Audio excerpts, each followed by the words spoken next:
வணக்கங்க. நான் government டீச்சருங்க. Retire ஆனால் ஒரு அமௌண்ட்டு அதிகமாக ஒரு அமௌண்ட்டு வரும்னு சொல்லிக்குவாங்க. எனக்கு வராதுங்க, அவ்வளோ அமௌண்ட்லாம் வராது. ஏன்னா பிஎஃப் பிடிப்பாங்க ஸ்கூலில்.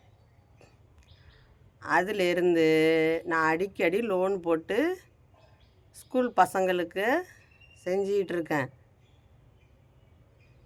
இப்போ ஒரு அகர வரிசையில் எழுதுகன்னு வார்த்தையை மாற்றி மாற்றி கொடுத்துருப்பாங்க, 11 வார்த்தை. அதை பசங்க பார்த்து படித்தா, இப்போ ஒரு பார்த்து படித்தா 11 வார்த்தைன்னா 11 சைன் பண்ணுவேன். என் சைனை ஷார்ட்டாக பார்க்காம சொன்னால் 22. இது போலங்க. இப்போ இதே போல் ஒவ்வொரு கொஸ்டினும் படித்து சைனு வாங்குவாங்க. ஒரு 100 வந்தால் 100 ரூபாய்க்கு உள்ள ஒரு பேனா, 50 வந்தால் 50 ரூபாய்க்கு உள்ள பேனா, இதுமாரி பாக்ஸாக வாங்கி பசங்களுக்கு கொடுப்பாங்க. இப்பொழுதும் என் பசங்க என்னை சுற்றியே நின்றுட்டுருப்பாங்க, அந்த மாதிரிங்க. ஆனால் என் பையன் இப்போ 10th எக்ஸாம் எழுத போகிறாங்க. தமிழ் எழுதியிருக்காங்க.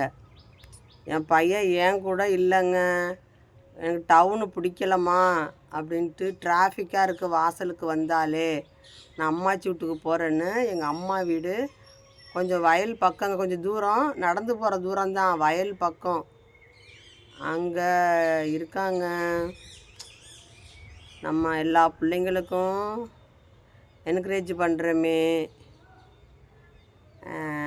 நம்ம புள்ள நம்மள்கிட்ட இருந்து படிக்கலையேன்னு வருத்தமாக இருக்குங்க.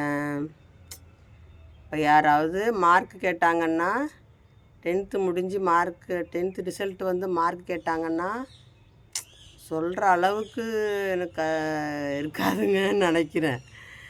என் பையனை பற்றி எனக்கு தெரியுங்க, ஃப்ரீயாக இருக்குன்னு நினைக்கிறான். ஆமாங்க, வருத்தமாக இருக்குது.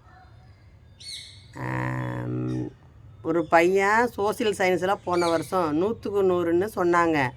அப்படியே அசால்ட்டாக 500 ரூபாய் எடுத்து வாசலில் நின்றுட்டு இருந்தாங்க. அசால்ட்டாக 500 ரூபா எடுத்து கொடுத்தேங்க. அந்த மாதிரிங்க, படிப்புன்னா அப்படி செய்வேன். என் பையன் இப்படி இருக்கேங்கும்போது கஷ்டமாக இருக்குது.